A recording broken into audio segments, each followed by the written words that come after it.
A man at the top of his world, Patrick Lowe, decided to reward himself. He rewarded himself with a lavish trip to Dubai and with a beautiful mistress named Kendra. He booked them 2 $30,000 first-class tickets on the world's most exclusive new airline, Celestial Airways. It was the perfect betrayal. A perfect escape. He lied to his simple, unassuming wife, Jennifer, telling her it was a business trip.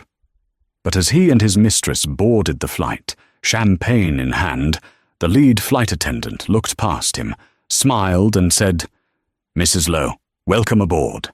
The founder's suite is prepared as requested." Patrick turned, and his entire world shattered. His wife was already on the plane, and she wasn't the woman he thought she was. Patrick Lowe loved the feeling of a deal closing. He loved the solid, satisfying thud of a 100-page contract hitting his polished mahogany desk. From his 60th floor office at Apollo Global Management in Manhattan, he could see the entirety of Central Park, a green rectangle of insignificance dwarfed by the steel and glass monuments to wealth. His wealth. He adjusted the cufflink on his bespoke shirt, a small platinum disc. He was a master of the universe, and he had built his empire from nothing. His wife, Jennifer Lowe, was, in his opinion, a testament to his success. He'd found her, as he often told his colleagues over expensive scotch. She had been a waitress at a high-end bistro he frequented a decade ago, a sweet, beautiful girl who was, he felt, destined for mediocrity until he swept in. He had given her everything. A sprawling penthouse overlooking the park, a black Amex card with no limit, and most importantly, the prestigious Lowe name. In return, she managed his life with quiet efficiency. She handled the staff, organized the charity dinners, and was always ready with a supportive, placid smile. She was, he had decided, comfortably dull. She was a beautiful piece of furniture in his magnificent house, and lately he had grown bored of the furniture. That boredom had a name: Kendra Pierce. Kendra was an associate in the marketing department, 26 years old, and hungry. She was everything Jennifer was not: loud, ambitious, and thrillingly transparent in her desires. She didn't just admire Patrick's Patek Philippe watch, she asked how many deals it took to buy it. She wasn't content with a simple dinner, she wanted the world, and she wanted it now. For 3 months, they had been meeting in high-end hotels and dark bars, a clandestine affair that made Patrick feel young, vital, and most of all, powerful. The Dubai deal was the perfect excuse. A major acquisition was in its final stages. It required his presence, or so he told his partners. The real plan was to take Kendra. "It's a last-minute merger, darling," Patrick had said to Jennifer that morning, straightening his tie in their cavernous, sun-drenched bedroom. Jennifer was on her yoga mat, her back to him, breathing deeply. "Oh? That sounds intense," she replied, her voice muffled as she folded into a forward bend. "It will be. Brutal. I'll be gone for at least a week, maybe 10 days. He watched her reflection in the floor-to-ceiling window. She was still in great shape, he mused, but there was no spark. "Well, you work so hard, Patrick," she said, rising slowly. She turned to him, her face serene, her pale blue eyes clear. "Just be safe. Call me when you land." Of course, of course." He kissed her on the forehead. It felt like kissing a mannequin. He felt a small, sharp pang of guilt, which he immediately extinguished with a surge of self-importance. He deserved this. He worked hard enough for it. His real excitement was in the booking. He wasn't just flying to Dubai, he was flying Celestial Airways. Celestial was the newest, most talked-about airline on the planet. It was less an airline and more a private club for the stratosphere. They operated only a handful of routes from private terminals, and their first class was rumored to make other international first-class cabins look like regional coach. Getting a ticket was nearly impossible unless you were a Celestial Circle member. Patrick, through a high-level client, had managed to secure a membership. He sat in his office, the door closed, and navigated to the sleek, minimalist website. He booked 2 first-class Starlight suites for the 9 p.m. flight from JFK to DXB. The total cost was just over $62,000. He charged it to his personal account, the one Jennifer's accountants didn't review. He forwarded Kendra's confirmation. Her reply was instant, a string of excited emojis. Patrick leaned back in his chair, smiling. He envisioned the look on her face when she saw the suite, the private minibar, the closing doors, the caviar service. They would drink Dom Perignon and join the most exclusive club in the world, 14 hours of uninterrupted decadence.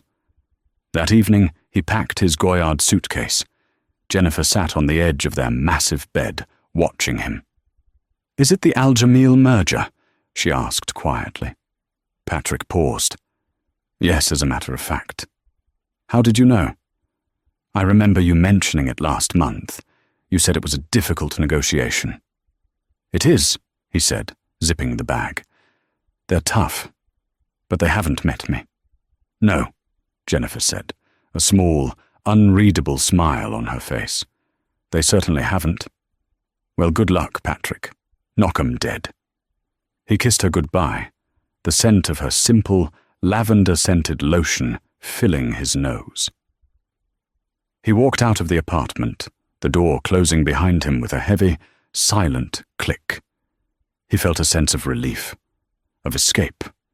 He was leaving his dull, predictable life behind, if only for 10 days. He never once looked back. He never noticed the small, tight smile on Jennifer's face, or the way her eyes, usually so placid, seemed to be calculating, like the deep, cold blue of a winter ocean. He never imagined that his simple wife, the one he'd saved from a life of serving cocktails, was, in that very moment, sending a text message. To S. Martel. Message: "He's on his way. Confirm manifest for CA 0001, seat 1A, and his guest, 1B. We are green." The Celestial Airways terminal at JFK was not a terminal at all. It was an illusion of privacy, hidden behind an unmarked facade, far from the chaos of the main airport. A private curb, a silent doorman, and an entryway that felt more like a 5-star hotel lobby. Patrick had instructed Kendra to meet him inside, to avoid any chance of being seen together. He walked in, his suitcase gliding silently beside him. The air smelled faintly of white tea and leather. There was no check-in counter, only a woman with an earpiece sitting at an antique desk. "Mr. Lowe," she said, not even glancing at a screen. "Welcome. We've been expecting you. Ms. Pierce arrived just a moment ago. She's in the Polaris lounge. We'll take your luggage from here." Patrick nodded, feeling the familiar rush of power. This was service. He was known. He walked through a short, art-filled corridor and into the Polaris lounge. It was vast, but segmented into small, private living rooms. He saw Kendra in a secluded corner, already sipping champagne, her phone out, filming. "Patrick, baby," she squealed, a little too loudly. She jumped up and wrapped her arms around him, pressing a crimson-red kiss to his cheek. "This place is insane. Did you see the bathroom? The toilets are like 20,000. "Lower your voice, Kendra," he said, kissing her but simultaneously scanning the room. It was mostly empty, save for a few quiet, serious-looking people. "This isn't a nightclub. It's about discretion." "Oh, right, discretion," she said, drawing the word out. She was wearing a tight, white Balmain dress that left little to the imagination. She looked fantastic, but next to the old money quiet of the other passengers, she was a neon sign. "It's just, I've never seen anything like this," she whispered, her eyes wide. "That woman over there? I'm pretty sure that's the CEO of Netflix, and, oh my God, is that? It doesn't matter who they are, Patrick said, settling into the plush velvet armchair. A server appeared instantly. Mr. Lowe? Champagne? We are pouring the 2008 Dom Perignon Rosé. Of course, Patrick said. Kendra was vibrating with excitement. A rosé? I didn't even know they made that. She took a picture of the bottle, the flash bright in the dim lounge. Patrick winced. So, she purred, leaning in close, her hand tracing the lapel of his Xenia suit. Tell me about this business meeting. Is it super boring? Excruciatingly, Patrick said, playing along. Presentations, spreadsheets. I'd much rather be otherwise occupied. She said, taking a large gulp of her champagne. We have 14 hours, Patrick. We're going to be very occupied. Patrick felt a thrill. This was it. This was the life he deserved. A beautiful, exciting woman who appreciated the things he could give her. Not a wife who was content. Contentment was for the weak. Ambition was for men like him. He thought, for a fleeting second, of Jennifer. She was probably watering her orchids or reading one of her book club novels. The thought was so bland it almost made him laugh. He pictured her quiet, placid face, and then looked at Kendra, who was now pouting seductively for a selfie, the diamond tennis necklace he'd bought her glittering. He had made the right choice. An hour later, the same woman from the front desk approached them. Mr. Lowe, Ms. Pierce, we will be boarding in 5 minutes. You are in suites 1A and 1B. We can escort you now, if you'd like to settle in. Yes, we would, Patrick said, standing and offering his arm to Kendra. They were led down a private, carpeted hallway, completely bypassing any semblance of a gate. At the end was a single door that opened directly onto the jet bridge. Enjoy your flight, Mr. Lowe. We will, he said with a smirk. He and Kendra walked down the ramp. It was the first time he'd ever boarded a plane without seeing another passenger. At the entrance to the massive Airbus A380, 2 flight attendants in immaculate, deep navy uniforms stood waiting. Welcome aboard Celestial Airways, Mr. Lowe, the first attendant, a tall blonde woman with a European accent, said warmly. Her name tag read, Sophie, lead flight supervisor. Welcome, Miss Pierce, the second attendant said. This way to the first-class cabin. Suites 1A and 1B are to your right, Sophie gestured. Patrick stepped through the doorway, Kendra clinging to his arm, her phone already out. He stepped into the cabin and stopped, genuinely impressed. It was less a cabin and more a series of private rooms. Polished wood, brass fittings, and ambient lighting. His suite, 1A, had a full-sized leather armchair, a separate bench, a massive screen, and a rose in a crystal vase. The adjoining suite, 1B, was identical. A sliding panel between them could be lowered to create one massive room. This is... Kendra was speechless for once. It's acceptable, Patrick said, trying to sound nonchalant. He tossed his briefcase onto the seat and turned to Sophie. We'll have more champagne, immediately. Of course, Mr. Lowe, Sophie said. But she didn't move. She was looking just past his shoulder, her warm smile turning into one of profound, genuine respect. Her posture straightened. Mrs. Lowe, the attendant said, her voice clear and bright. Welcome aboard. It's an honor to have you. The founder's suite is prepared exactly as you requested. Patrick's blood turned to ice. He heard a sound behind him. The crisp, impossibly sharp click-clack of high heels on the cabin floor. A scent, not of lavender, but of Frederick Malle's Portrait of a Lady, a perfume he'd never smelled before, dark and complex. He turned around, slowly. There, standing at the entrance to the first-class cabin, was Jennifer. But it was not Jennifer. Not his Jennifer. His wife, who he had left in yoga pants and a simple t-shirt, was now dressed in a razor-sharp, custom-tailored Tom Ford pantsuit in a deep burgundy. Her hair, usually in a simple ponytail, was blown out in a sleek, powerful style. Her makeup was flawless, and she was wearing a pair of large, intimidating diamond stud earrings he'd never seen before. She was not holding a carry-on. She was holding a slim, black leather portfolio. She looked, he thought in a daze, like a CEO. She looked like she owned the plane. Kendra, next to him, had frozen, her champagne flute halfway to her lips. Her jaw was slack. Jennifer's cool blue eyes swept over Patrick, then landed, with surgical precision, on Kendra. She took in the tight dress, the shocked expression, the hand still clinging to Patrick's arm. Jennifer didn't raise her voice. She didn't gasp. She just tilted her head, a small, polite, and utterly terrifying smile gracing her lips. "Patrick," she said, her voice as smooth as ice. What a surprise.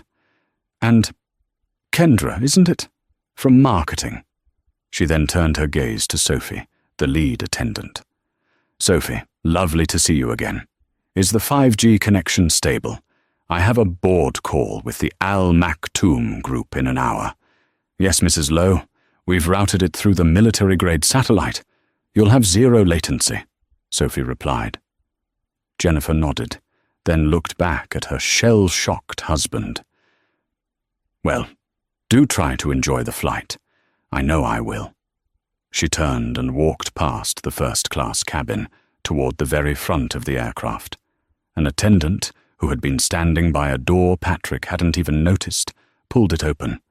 The door was marked with a simple, engraved brass plaque, "The Founder's Suite."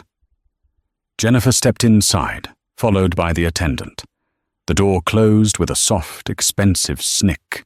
Patrick and Kendra were left standing in the aisle, the sound of the main cabin door closing and the engines beginning to spool up, echoing the sudden, deafening silence between them.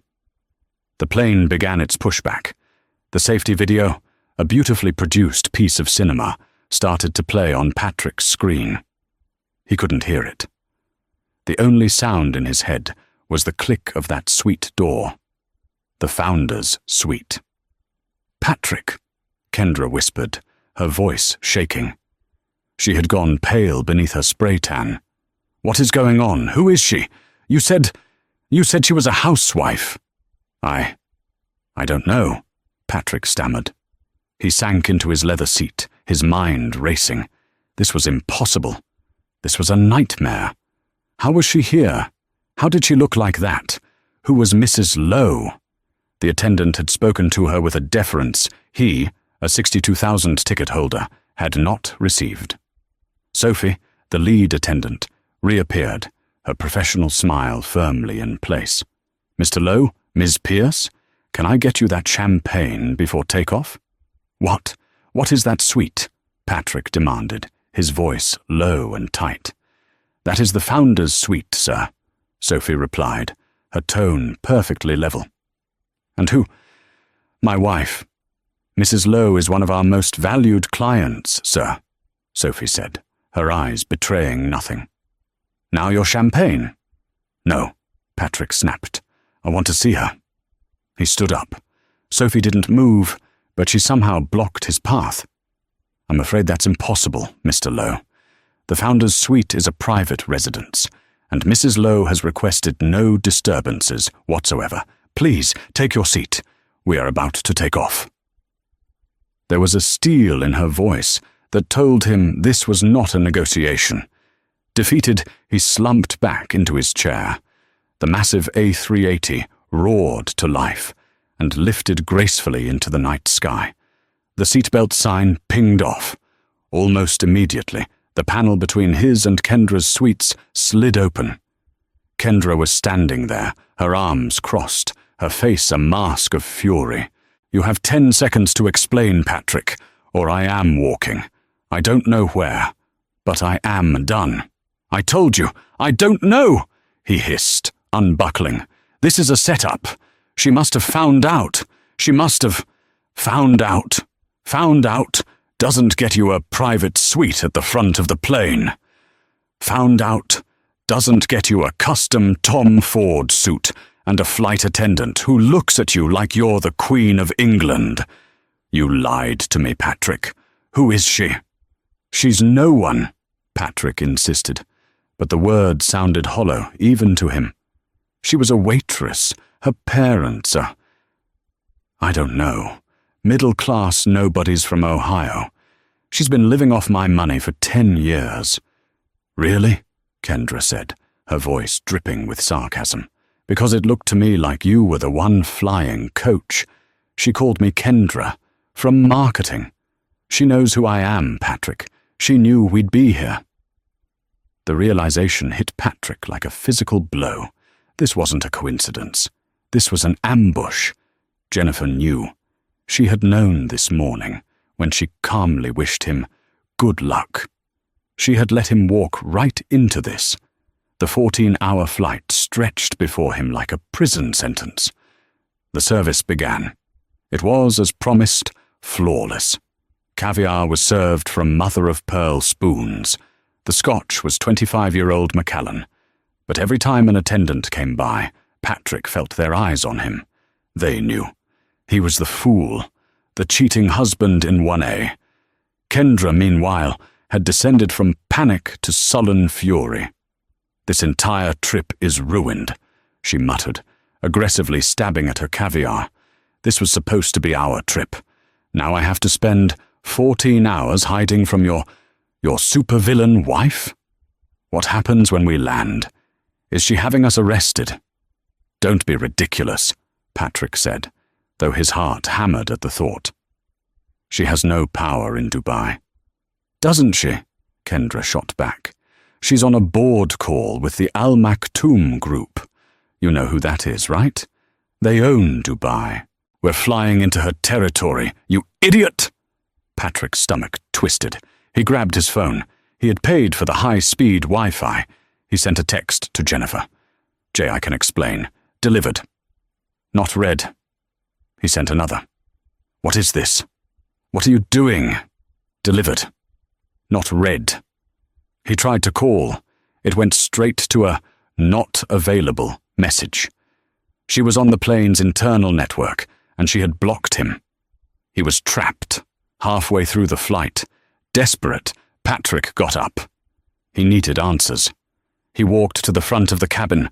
A male flight attendant was standing discreetly near the door to the founder's suite. I need to speak to my wife, Patrick said. I'm sorry, sir. Mrs. Lowe is in a meeting and cannot be disturbed, the attendant said politely. A meeting? We're 40,000 feet over the Atlantic. Yes, sir. Her video conference. I don't care. You tell her that her husband is here. The attendant's smile tightened. Sir, I can assure you, Mrs. Lowe is well aware of your presence on this flight. Now, if you'll please return to your seat, I'd be happy to bring you another drink. Patrick looked at the man, then at the sealed door. He was powerless. He, Patrick Lowe, who could move markets with a phone call, couldn't get past a flight attendant. He returned to his seat, consumed by a cold dread. This was when the flashback hit him, not of his own life, but of hers. He tried to piece it together. The strange, small things he'd ignored. The book club meetings that were always conference calls. The charity she ran. Why did it have an office downtown? The frequent spa weekends she took, alone. And then, a memory. So small he'd almost missed it. About 3 months ago, the Cartier bracelet. He'd bought Kendra a Cartier Love bracelet, a $7,000 trinket. He'd been sloppy. He'd left the receipt on his home office desk, tucked into a folder. He'd remembered it the next day, rushing home in a panic. But the receipt was gone. He'd asked Jennifer if she'd seen it. Seen what, darling? She'd asked, not even looking up from her laptop. The housekeeper tidied up in here. Was it important? No, just an expense report. She had nodded. You should be more careful, Patrick. You never know who's watching. At the time, he'd thought she meant the housekeeper. He realized now, with dawning horror, she had meant herself. She hadn't just found the receipt. She had investigated. She had found Kendra. She had tracked their affair. And she had, somehow, built this entire, elaborate, humiliating trap. She knew he was booking the Dubai trip. She knew he'd use Celestial Airways to impress his mistress. He thought he was being a big shot. He was just a rat walking into a cage she had designed. Kendra had fallen into a restless, angry sleep. Patrick just sat there, in the dark, watching the flight map on his screen. The small plane icon crawled agonizingly slowly across the ocean, moving him, second by second, closer to a reckoning he was utterly unprepared for. The sun rose over the Arabian Peninsula, painting the sky in shades of orange and purple. The 14-hour flight was, at last, crawling to its end. Patrick hadn't slept. He had spent the night stewing in a toxic mix of scotch, dread, and wounded pride. Kendra had woken up an hour ago, her makeup smeared, her glamour gone, replaced by a cold, calculating resentment.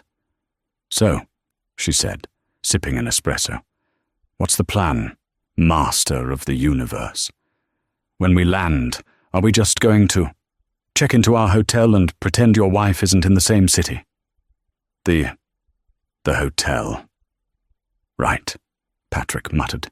He had booked them a royal suite at the Burj Al Arab. She won't follow us. She made her point. You really believe that? Kendra scoffed. You really think this is over? This is just the beginning, Patrick.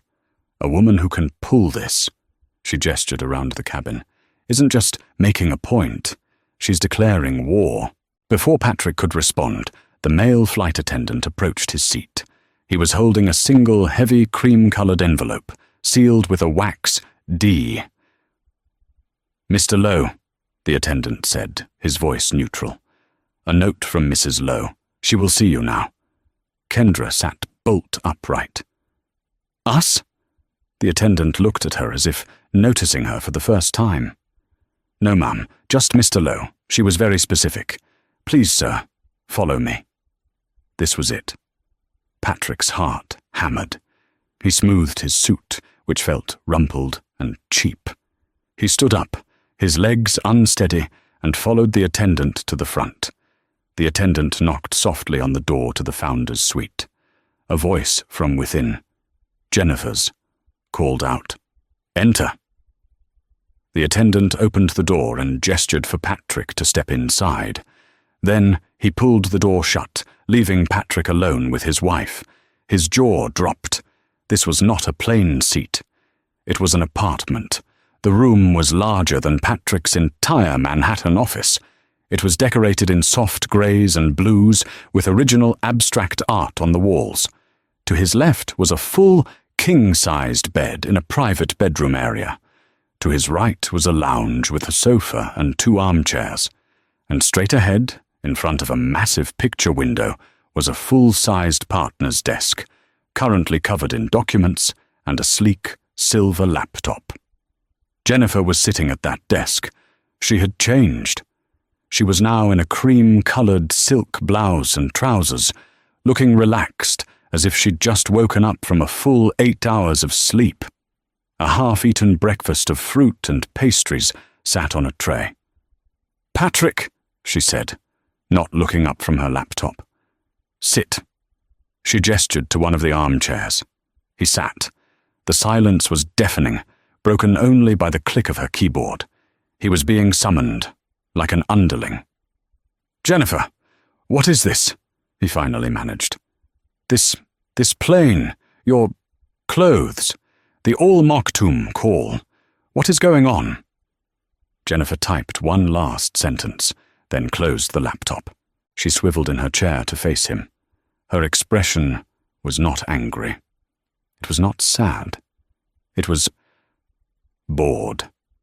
It was the look he usually gave her. "I'm working, Patrick," she said simply, "which is more than I can say for you. You're supposed to be on a business trip, aren't you? How's that going?" "Stop it!" he burst out. "Stop playing these games. Who are you?" Jennifer sighed, as if explaining something to a child. "My name," she said slowly, "is Jennifer Davenport Lowe. Or, as of this morning, just Jennifer Davenport." Davenport? Patrick's mind went blank. The name was familiar. Yes. Davenport, as in Davenport Logistics, the largest private shipping and aviation conglomerate in the world. Patrick felt the blood drain from his face. Davenport Logistics wasn't just a big company. It was an empire, an old-money behemoth that owned ports, shipping lines, and, as he was now realizing, an airline. Your family." "My father," she said, "is William Davenport. My grandfather founded the company. She steepled her fingers, am the vice chair of the board and the CEO of our new ventures division. Celestial Airways is my pet project. My baby, if you will. I've spent the last 3 years building it from the ground up." Patrick's world tilted. You were a waitress." "I was," she nodded. "I was 22.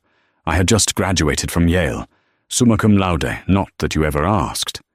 And I was tired of being the Davenport heiress. I wanted to see if anyone could love me, Jennifer, the person. Not the portfolio. I took a gap year. I got a job. I lived in a tiny apartment. And I met you." She leaned forward. "You were so charming, Patrick. So ambitious. You, with your self-made narrative. I fell for it. I really did. I thought, here is a man who can build his own world. He doesn't need mine. So I played along. I let you rescue me. It was a romantic story, wasn't it? The powerful exec and the humble waitress. You lied to me," he stammered. "For 10 years. No, Patrick," she said, her voice hardening. "I omitted. You lied. You lied this morning. You lied last week. You've been lying for 3 months, 6 days, and... let's see." She glanced at her watch. "About 14 hours. Ever since you bought that tacky Cartier bracelet for your 26-year-old marketing intern. This whole time, you've been running an empire. Yes, from our home office. Those charity luncheons, board meetings, my book club, legal briefings, my spa weekends, site visits to our new terminals in London and Singapore." Patrick stared at her, the pieces falling into place with sickening clarity. The woman he thought was dull, the woman he dismissed, was infinitely more powerful, more wealthy, and more brilliant than he could ever be. And then, the final, horrifying thought. My career," he whispered. "At Apollo." "Oh, that," she said, waving a dismissive hand. "Yes. That big leveraged buyout in 2018? The one that made you partner? Who do you think provided the anonymous equity partnership?" That was a sovereign wealth fund. "That was me, Patrick, through a blind trust in the Caymans. Your entire career hasn't been yours. It's been shall we say, a spousal allowance. I couldn't have my husband looking like a failure, could I? It's bad for the brand." He felt sick. He wasn't a master of the universe. He was a pet project, as she'd called her airline. He wasn't the king. He was the court jester, and he hadn't even known he was wearing the costume. "So this," he said, gesturing to the plane, to her. "This is what? Revenge? You fly all the way to Dubai just to humiliate me?" "Humiliate you? Patrick, you're not that important," she said with a cold laugh. "This is a business trip. I'm the keynote speaker at the Global Aviation Summit. The call with Sheikh Al Maktoum was to finalize the sale of 10 of our A380s to his private fleet." This, she pointed to the door, is my plane. You are just a passenger. A cheating, lying passenger who, I might add, is currently in violation of several corporate ethics policies. She stood up, tall and commanding. We're beginning our descent into Dubai. I'd like you to go back to your seat now. Jennifer, please, he begged, standing up. He reached for her. I'm sorry. I was a fool. It was a mistake. She means nothing. This can be fixed. We can be fixed. She looked at his hand, then at his face, with an expression of pure, unadulterated pity. Oh, Patrick, she said. You still don't get it, do you? You still think this is about us, Jennifer continued, walking over to a small, built-in closet and retrieving a black Prada travel bag. You still think this is about a marriage. This isn't a domestic dispute, Patrick. This is a corporate restructuring. What does that mean? He asked, his voice trembling. She turned to face him, zipping the bag. It means that our post-nup, the one you signed so eagerly because you thought your assets were the ones being protected, is now in effect. You signed it when you made partner, remember? Your lawyers insisted. He did remember. He'd been so proud. And in that post-nup, which my father's legal team drafted, by the way, there is a very specific morality clause. Clause 12b. It states that any act of infidelity, if proven, forfeits any and all claims to spousal support, shared assets, and, most importantly, any assets derived from familial-funded opportunities, which, as we've just established, is, well, everything. Patrick felt the floor drop out from under him. You can't take everything. I'm not taking anything, Patrick. I'm just keeping what was always mine. The penthouse? It's in the Davenport Family Trust. The cars? They're leased by my company. Even your beloved Apollo partnership. I'm afraid that's about to be dissolved. What? He whispered. You can't cheat on the wife of a major client and the primary equity partner in your biggest fund and expect to keep your job, can you? That's just bad business. I've already spoken to Leon Black. Your termination papers are being drafted as we speak. Gross misconduct and fiduciary negligence. It's a very clean break. She was dismantling his life, piece by piece, with the casual indifference of someone tidying a desk. But the Dubai deal, he stammered, grasping at the last straw. My meeting, the Al Jamil merger, I have to. Oh, that, Jennifer said, and for the first time she smiled. It was a genuinely amused, terrifying smile.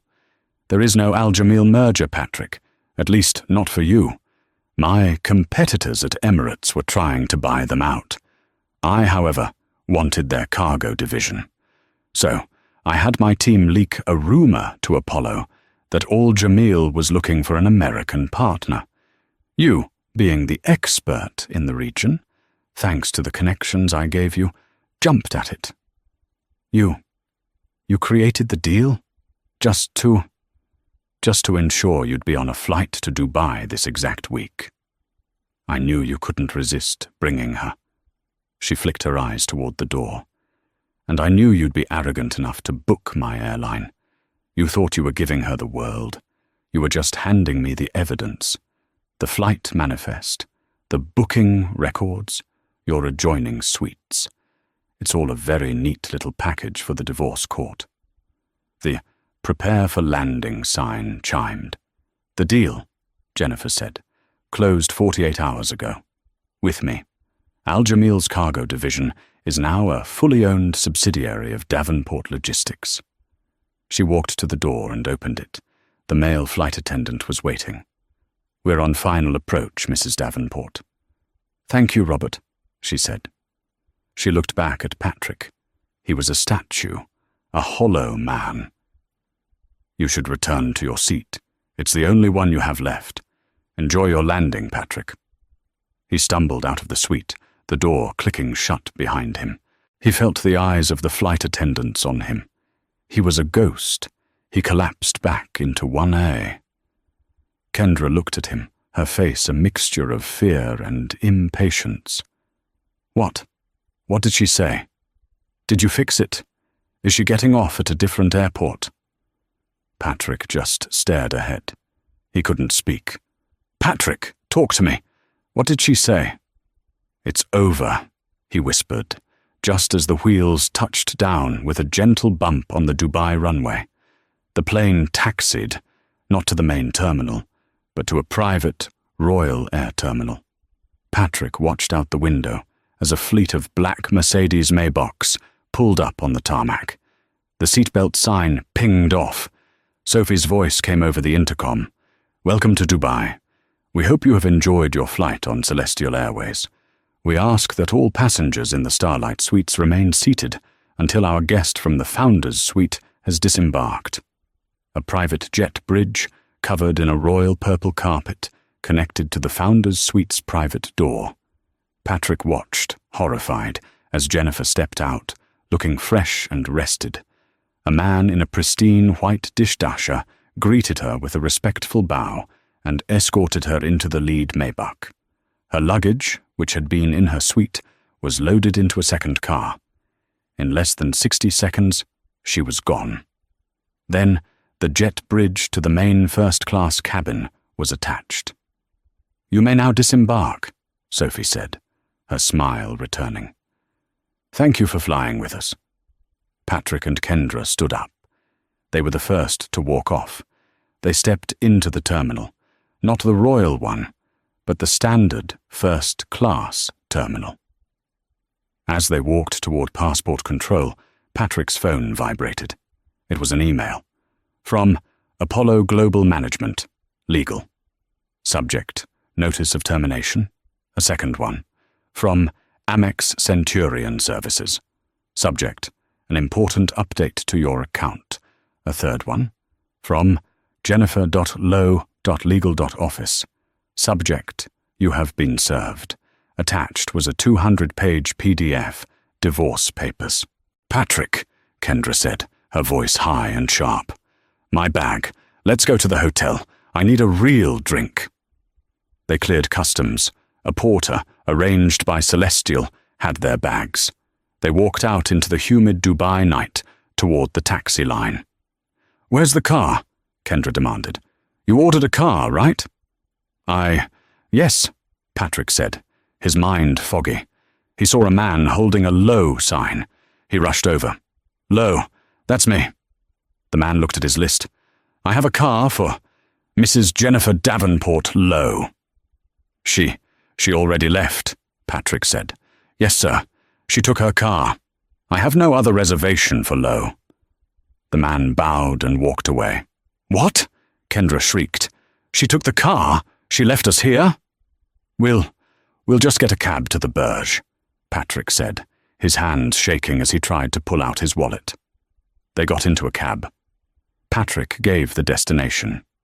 As they pulled up to the magnificent, sail-shaped hotel, the Burj Al Arab, Kendra's mood lifted slightly. Okay, this is better. They walked in. Patrick went to the private check-in desk. Reservation for Low. Patrick Low, the Royal Suite. The clerk typed. He frowned. He typed again. I'm sorry, sir. I have no reservation for a Patrick Low. That's impossible. Check again. I do have a reservation for a Royal Suite, the clerk said brightly. For a Ms. Jennifer Davenport. It was... I see. It was cancelled, sir. About 4 hours ago. By the guest herself. Cancelled. Yes, sir. And the deposit was refunded to her card. Patrick's blood ran cold. He pulled out his black Amex. Fine. I'll just book a new room. Any room. Of course, sir. The clerk took the card. He swiped it. A small red light beeped. He swiped it again. Beep. I'm very sorry, sir, the clerk said, his voice dropping to a discreet whisper. This card has been declined.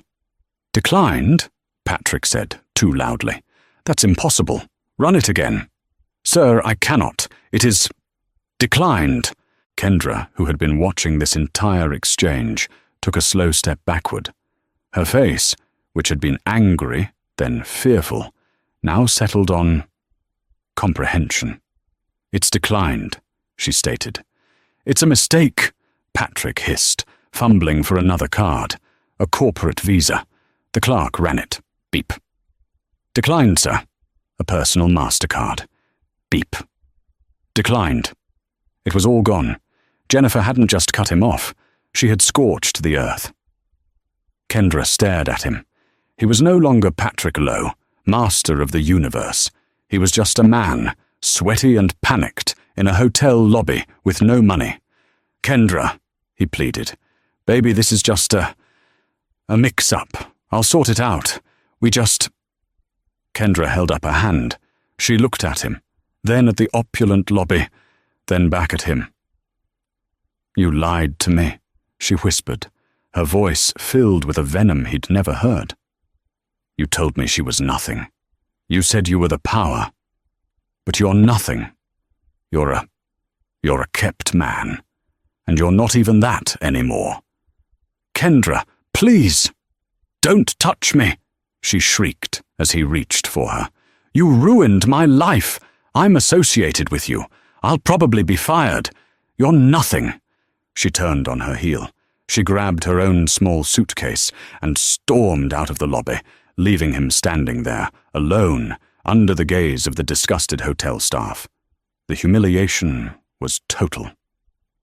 Patrick Lowe, a man who flew on $30,000 airline tickets, spent the next 3 days in a mid-range airport hotel near Dera, paid for with the last few $100s of cash he had in his wallet. He had tried to call his office at Apollo. His keycard access was revoked. His email was disabled. He finally got through to a junior partner who sounded terrified to be speaking to him. "Patrick, I can't talk," the man had whispered. It's a bloodbath. They're auditing your entire portfolio. They're saying you misrepresented your assets, that you defrauded the firm. It's not fraud. It was my wife's money. That's what they said, Patrick. Undisclosed familial conflict of interest. Your career. It's not just over here. It's over everywhere. You're done. The line went dead. He flew back to New York. He had to use a credit card he hadn't touched since college, one Jennifer's accountants didn't know about, to book a one-way economy ticket on a budget airline with 2 layovers. The 22-hour journey in a middle seat was a fitting punishment. When he arrived at his penthouse, the locks were changed. The doorman, who used to greet him by name, looked at him with cold pity. "I'm sorry, Mr. Lowe. I have instructions. You are not permitted on the premises. A box of your personal effects is in storage." He was, quite literally, homeless. Kendra was, as she predicted, fired. The morality clause at Apollo apparently applied to associates as well, especially when they were involved in a scandal that cost the firm a 9-figure partner. She had vanished, her Instagram account suddenly set to private. The divorce was finalized in record time. Jennifer, with her army of lawyers, steamrolled his single, court-appointed attorney. The post-nup was ironclad. He got nothing. No, that wasn't true. He got to keep his clothes, his personal debts, and a 2015 Audi he'd bought before his career took off. He was forced to sell the Audi to cover his legal fees. 6 months passed. Patrick Lowe now lived in a small 1-bedroom apartment in Jersey City, overlooking the parking lot of a 24-hour supermarket. He had, after hundreds of rejections, finally found a job. He was selling mid-level insurance policies at a small regional firm. The irony was bitter. He, who had once traded in billions, was now cold-calling people to talk about $50,000 life insurance riders. His life was a grey, repetitive loop of cheap coffee, polyester suits, and fluorescent lighting. He was invisible, and he was alone. One Tuesday, he was waiting at a newsstand to buy a paper. His eyes were drawn to the magazine rack, and there she was, on the cover of Forbes. It was Jennifer, but not Jennifer. It was Jennifer Davenport. She was standing on the tarmac in front of a sleek, silver Celestial Airways jet. She was wearing a stunning, royal blue dress, her expression confident, powerful, and serene. The headline blared, "The New Queen of the Skies, How Jennifer Davenport Took on the Titans and Built a Billion-Dollar Airline in Secret." He bought the magazine. He sat on a park bench and read it. The article detailed her genius, her revolutionary business model, her uncanny ability to predict market trends. It spoke of her quiet, unassuming nature, which masked a brilliant, tactical mind. It mentioned her father, William, who was quoted as saying, "I've been in this business for 50 years. Jennifer is the sharpest mind I've ever known. I'm just lucky she works for me." The article briefly, clinically, mentioned her recent divorce. Davenport, who recently shed the Lowe name, is famously private. "I just closed a long, unprofitable chapter of my life," she told us. "Now I'm focused on the future, on building something that lasts." The last page of the article was about her new philanthropy. She had just launched the Davenport Foundation for Second Chances, a non-profit dedicated to providing legal aid and career training for women escaping toxic and fraudulent relationships. Patrick threw the magazine into a trash can. He felt a wave of nausea so profound he had to grip the bench. She hadn't just beaten him. She hadn't just erased him. She had used his betrayal as a marketing tool for her new foundation. She had turned his entire existence into a footnote in her spectacular story. He, Patrick Lowe, the master of the universe, was nothing more than the long, unprofitable chapter she had just closed. He had been a bad investment, and Jennifer Davenport always cut her losses. A year later, Patrick was almost unrecognizable. The sharp, arrogant edges had been worn down, replaced by the dull, rounded shoulders of defeat. He was thinner. His expensive haircut was gone, replaced by something functional and cheap. He sat in a diner, a real diner, with cracked vinyl seats and the smell of old grease in the air. It was the kind of place he used to mock. Now, it was the only place he could afford for lunch. He was stirring his watery coffee when the waitress came by. "More coffee, hun?" she asked. Her name tag read Lucy. She was in her 50s, her face lined with a tiredness he was beginning to recognize. "Yes. Thank you, Lucy," he said. She poured. "You look like you've had a rough one." Patrick looked up at her. He saw for the first time the person, not the role, not the waitress he had saved Jennifer from. He saw a woman working a double shift, her feet aching, just trying to get by. A profound, crushing weight of understanding settled on him. This was Jennifer's life, the one he had saved her from. But she hadn't been this. She had been 22, hopeful, and playing a part. This was real, and this was his new reality. He had been so arrogant as to think he had saved anyone. He hadn't. He had simply been a parasite, blind to the fact that his host was a giant. "Yeah," Patrick said, his voice hoarse. "You could say that." "Well, it gets better," Lucy said, giving him a small, kind smile.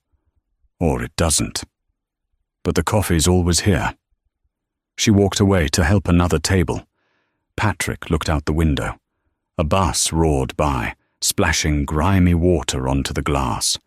Across the street, a small TV in a pawn shop window was playing a business news segment. He saw her, Jennifer. She was on a stage, cutting a ribbon. The chyron read, "Celestial Airways opens new trans-Pacific route."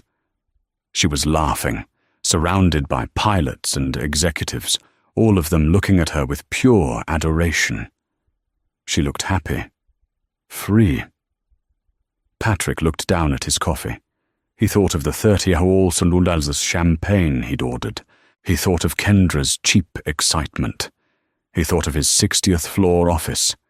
And he realized, with a clarity that felt like a physical sickness, that his life hadn't been built on his success. It had been built on a lie he told himself. He had never been the one with the power. He had just been the one with the ego. He picked up his coffee cup. His hand was shaking. He had bought first-class tickets for his mistress, only to find his wife owned the plane. And in the end, she hadn't just taken his money and his job. She had taken his story. The self-made man narrative was gone. The master of the universe was a fraud. All he had left was a cheap cup of coffee and a bill he would spend the rest of his life paying. He drank the bitter coffee, and for the first time, he truly understood its taste. And that's where Patrick's story ends. Not with a bang, but with the quiet, crushing weight of karma. He didn't just lose his wealth, he lost his identity. Jennifer, on the other hand, was finally free to be the powerhouse she always was, no longer hiding her brilliance behind the role of a supportive wife. She built her empire while he was left to reflect on the fact that he was never the main character. He was just the obstacle. What do you think of this story of karma? Do you think Patrick got what he deserved? Have you ever seen someone's arrogance lead to such a spectacular downfall? Let me know your thoughts in the comments below.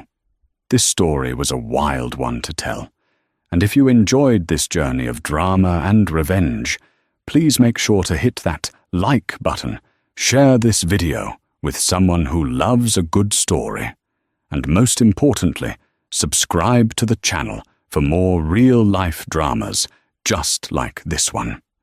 Thanks for watching, and we'll see you in the next one. And that wraps up today's story. Now we want to hear from you. Where are you watching from? Drop your city or country in the comments, and let's see how far these stories reach.